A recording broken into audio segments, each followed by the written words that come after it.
নমস্কাৰ এই মুহূৰ্তলৈ স্বাগতম ষ্টুডিঅ'ত মৰস্মিতা অসমক সাংবিধানিক ৰক্ষা কবচ দিয়াৰ ঘোষণা কেন্দ্ৰৰ অসম চুক্তি সন্দৰ্ভত কেন্দ্ৰৰ গুৰুত্বপূৰ্ণ ঘোষণা বুধবাৰে সংবাদ মাধ্যমক এই কথা সদৰি কৰিলে কেন্দ্ৰীয় গৃহমন্ত্ৰী ৰাজনাথ সিঙে গঠন কৰা হ'ব উচ্চ পৰ্যায়ৰ কমিটি কেন্দ্ৰীয় কেবিনেটৰে গুৰুত্বপূৰ্ণ সিদ্ধান্ত বিধায়নী আৰু প্ৰশাসনীয় বিষয়ত অনুমোদন দিব কমিটিয়ে সামাজিক সাংস্কৃতিক ভাষিক পৰিচয় ঐতিহ্য সংৰক্ষণৰ ঘোষণা কৰা হ'ল অসম চুক্তিৰ 6 নং দফাৰ আধাৰত সাংবিধানিক ৰক্ষা কবচ দিয়া হ'ব কোকৰাঝাৰত স্থাপন কৰা হ'ব অনাতাঁৰ কেন্দ্ৰ বিধানসভাৰ আসন সংৰক্ষণৰ ব্যৱস্থা কৰা হ'ব আসনৰ সংখ্যা নিৰ্ধাৰণ কৰিব কমিটিয়ে জনগোষ্ঠীয় লোকৰ সুৰক্ষাৰো পৰামৰ্শ দিব কমিটিয়ে 1985 চনৰ পৰা বৰ্তমানলৈকে 6 নং দফা ৰূপায়ণৰ প্ৰয়োজনীয়তা সন্দৰ্ভতো পৰীক্ষা কৰিব এইখন কমিটিয়ে ये प्रोविजन है कि असम के लोगों की कल्चरल सोशल लिंग्विस्टिक आइडेंटिटी और हेरिटेज को प्रोटेक्ट और प्रिजर्व और प्रमोट करने के लिए कॉन्स्टिट्यूशनल लेजिस्लेटिव और एडमिनिस्ट्रेटिव सेफगार्ड्स प्रोवाइड किए जाएंगे इसलिए कैबिनेट ने यह फैसला किया है कि एक हाई लेवल कमेटी कॉन्स्टिट्यूट की जाए जो कि असम एकॉर्ड की क्लास 6 में इनविसेस्ड कॉन्स्टिट्यूशनल लेजिस्लेटिव और एडमिनिस्ट्रेटिव सेफगार्ड्स के बारे में अपनी रिकमेंडेशंस दे यह हाई लेवल कमेटी 1985 से लेकर आज तक एकॉर्ड की क्लास 6 के इम्प्लीमेंटेशन में किए गए एक्शन की इफेक्टिवनेस को भी एग्जामिन करेगी कि 85 से लेकर अब तक असम एकॉर्ड कितना लागू हुआ है जो कुछ भी थोड़ा बहुत यदि हुआ है तो उसका प्रभाव कितना रहा है आप सभी जानते हैं कि असम में कुछ मुद्दों को लेकर लंबे समय तक ऑल असम स्टूडेंट्स यूनियन का आंदोलन चलता रहा है फिर उसके परिणाम स्वरूप 15 अगस्त 1985 15 अगस्त 1985 को एक असम एकॉर्ड हुआ government of India Assam government और आसू के लोगों के बीच यह असम एकॉर्ड साइन हुआ था लेकिन विडंबना यह है कि 35 वर्षों का समय गुजर जाने के बावजूद जितनी इफेक्टिवली असम एकॉर्ड को इंप्लीमेंट किया जाना चाहिए था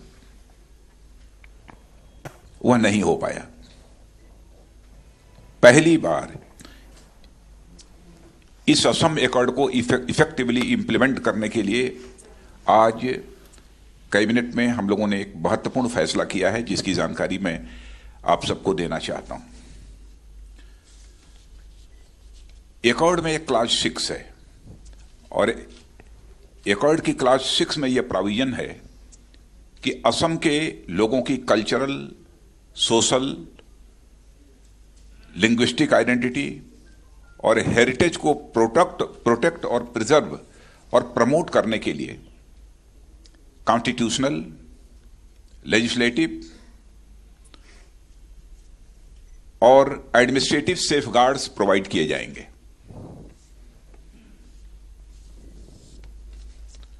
लेकिन जैसा मैंने कहा ना कि 35 साल का समय गुजर गया लेकिन इसे पूरी तरह इंप्लीमेंट नहीं किया गया इसलिए कैबिनेट ने यह फैसला किया है कि एक हाई लेवल कमेटी कॉन्स्टिट्यूट की जाए जो कि असम एकॉर्ड की क्लास 6 में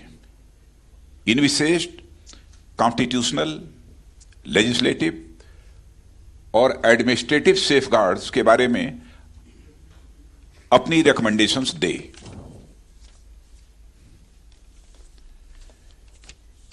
यह हाई लेवल कमेटी 1985 से लेकर आज तक एकॉर्ड की क्लास 6 के इंप्लीमेंटेशन में किए गए एक्शन की इफेक्टिवनेस को भी एग्जामिन करेगी कि 85 से लेकर अब तक असम एकॉर्ड कितना लागू हुआ है जो कुछ भी थोड़ा बहुत यदि हुआ है तो उसका प्रभाव कितना रहा है सभी स्टेक होल्डर से डिस्कशन करके असम लेजिस्लेटिव असेंबली में रिजर्वेशन के लिए क्वांटम के बारे में भी ये रिकमेंडेशंस करेगी कि यदि हम असेंबली में रिजर्वेशन करना चाहते हैं तो कितना रिकमेंडेशन किया जाना चाहिए किसको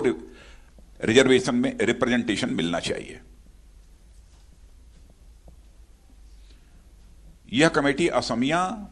और असम की अन्य इंडिजिनस लैंग्वेजेस को प्रोटेक्ट करने के लिए रिक्वायर्ड मेजर्स क्या हो सकते हैं, साथ ही असम गवर्नमेंट के अंतर्गत आने वाले एम्प्लॉयमेंट में रिजर्वेशन का क्वांटम क्या होना चाहिए, और असम के लोगों की आइडेंटिटी और हेरिटेज को प्रोटेक्ट, प्रिजर्व और प्रमोट करने के लिए क्या मेजर्स और होने लिए जाने चाहिए, यानी रिक्वायर्ड मेजर्स क्या हैं, इसके बारे में भी असेसमेंट करेगी। इस कमेटी के कंपोजिशन और टर्म्स ऑफ रेफरेंस क्या होंगे, इस संबंध में मिनिस्ट्री ऑफ होम अफेयर्स जल्दी ही यह फैसला करेगी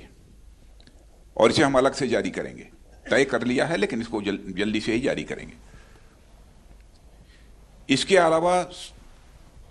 2003 में government of India, government of Assam और बोडो लिबरेशन टाइगर्स के बीच एक मेमोरेंडम ऑफ सेटलमेंट भी साइन किया गया था। और केंद्र सिद्धांतक आदरणी जनाइছে राज्य बीजेपीए। प्रधानमंत्री नरेंद्र मोदी डांगरियार उपस्थितित केंद्रीय सरकारों जी केबिनेटर सभा अनुष्ठित होइसिले और हे केबिनेटर सभात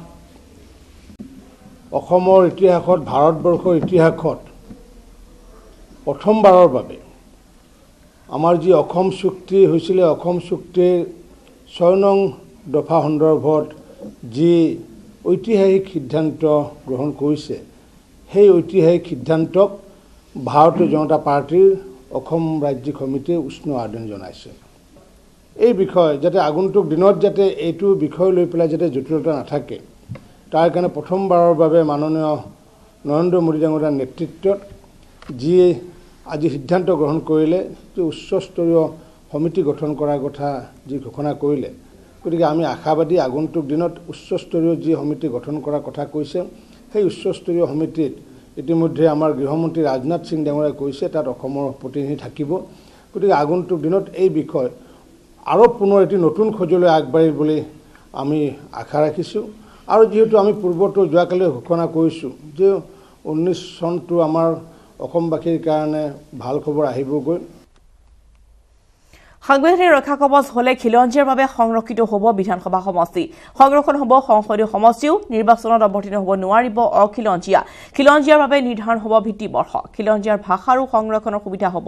খিলঞ্জীয়াৰ সাংস্কৃতিক ক্ষেত্ৰতো সংৰক্ষণৰ ব্যৱস্থা থাকিব। উচ্চ পৰ্যায়ৰ কমিটিয়ে অধ্যয়ন কৰি দিব পুংখানুপুংখ অনুমোদন, কমিটিৰ অনুমোদনৱলীৰ আধাৰত সিদ্ধান্ত ল'ব কেন্দ্ৰই। আৰু সাংবিধানিক ৰক্ষা কবচৰ বাবে গুৰুত্বপূৰ্ণ অসমীয়াৰ সংজ্ঞা, খিলঞ্জীয়া অসমীয়াৰ সংজ্ঞাক লৈ বিধানসভাত দাখিল হৈ আছে প্ৰতিবেদন। 1951 চনৰ পূৰ্বে অসমত থকা লোকক খিলঞ্জীয়া হিচাপে বিধানসভাৰ প্ৰতিবেদনত অভিহিত কৰা হৈছে। বিধানসভাৰ প্ৰাক্তন অধ্যক্ষ প্ৰণৱ গগৈয়ে দাখিল কৰিছিল এই প্ৰতিবেদন। আৰু কেন্দ্ৰই ঘোষণা এতিয়া জাঙুৰ খাই উঠিছে 16ম ছাত্ৰ সন্থা। কেৱল কমিটি নহয়, ফলাফল দিয়াৰ বাবে কেন্দ্ৰলৈ সকিয়নি প্ৰদান কৰিছে আছুৱে। বিগত 4.5 বছৰে কেন্দ্ৰই একো নকৰিলে বুলি অভিযোগ কৰিছে আছুৱে। পুনৰ কমিটি গঠন কৰি আভুৱা নাবাঢ়িবলৈ কেন্দ্ৰই সকিয়নি প্ৰদান কৰিছে আছুৱে। কেন্দ্ৰৰ ঘোষণাত কোনো নতুনত্ব নাই বুলি মন্তব্য আছুৰ। কমিটিৰ ওপৰত কমিটি গঠন কৰি অসমক প্ৰতাৰণা কৰা হৈছে বুলি ক্ষোভ উজাৰে আছুৱে। কেবিনেটৰ সিদ্ধান্তত অসমলৈ কোনো ফলাফল নাই বুলি মন্তব্য আছুৰ। পূৰ্বেও কেইবাখনো কমিটি গঠন কৰা হৈছিল বুলিও মন্তব্য আছুৰ। অসমক সাংবিধানিক ৰক্ষা কবচ লাগিবই বুলি পুনৰবাৰ কেন্দ্ৰীয় সকিয়নি প্ৰদান কৰিছে আছুৱে। অসম চুক্তিৰ 6 নম্বৰ দফাৰ ওপৰত আগতেও ত্ৰিপাক্ষিক কমিটি আছিল, বিষয়া পৰ্যায়ৰ ত্ৰিপাক্ষিক কমিটি আছিল আৰু এই বিষয়া পৰ্যায়ৰ ত্ৰিপাক্ষিক কমিটিত বহু বিষয় আলোচনা কৰি আগবঢ়োৱা হৈছিল। তেতিয়া যুটীয়া সচিব আছিল জি.কে. পিল্লাই ডাঙৰীয়া, তেখেতৰ সভাপতিত্বত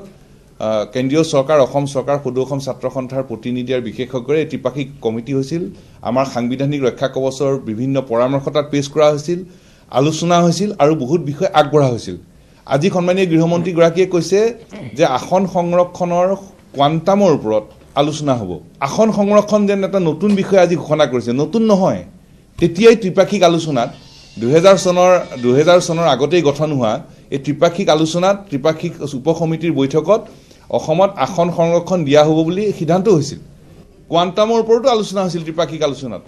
কেন্দ্ৰীয় চৰকাৰে কেন্দ্ৰীয় গৃহমন্ত্ৰীগৰাকীয়ে তেওঁলোকৰ কাৰ্যবিৱৰণী ফাইল খুলি চালে সেই সকলো তথ্য তাত পাব সকলো কাৰ্যবিৱৰণী লিপিবদ্ধ হৈ আছে অসমত বিধানসভা সংসদ স্থানীয় নিকায়ত আসন সংৰক্ষণ কৰা হ'ব আসন সংৰক্ষণ কিমান পৰ্যায়ৰ প্ৰয়োজন সেই সম্পৰ্কতো আলোচনা হৈছিল আকৌ আজি ক'লে যে উচ্চস্তৰীয় কমিটি অৰ্থাৎ কমিটিৰ ওপৰত কমিটি কিন্তু ফলাফল কিন্তু একো নাই গতিকে আজি ঘোষণা কি কৰিব লাগিছিল যে আজি ঘোষণা কৰিব লাগিছিল যে ফলাফল গতিকে ফলাফল তেওঁলোকে ঘোষণা কৰিব পৰা নাই আজিৰ ঘোষণাত কোনো ধৰণৰ নতুনত্ব নাই আগতে হৈ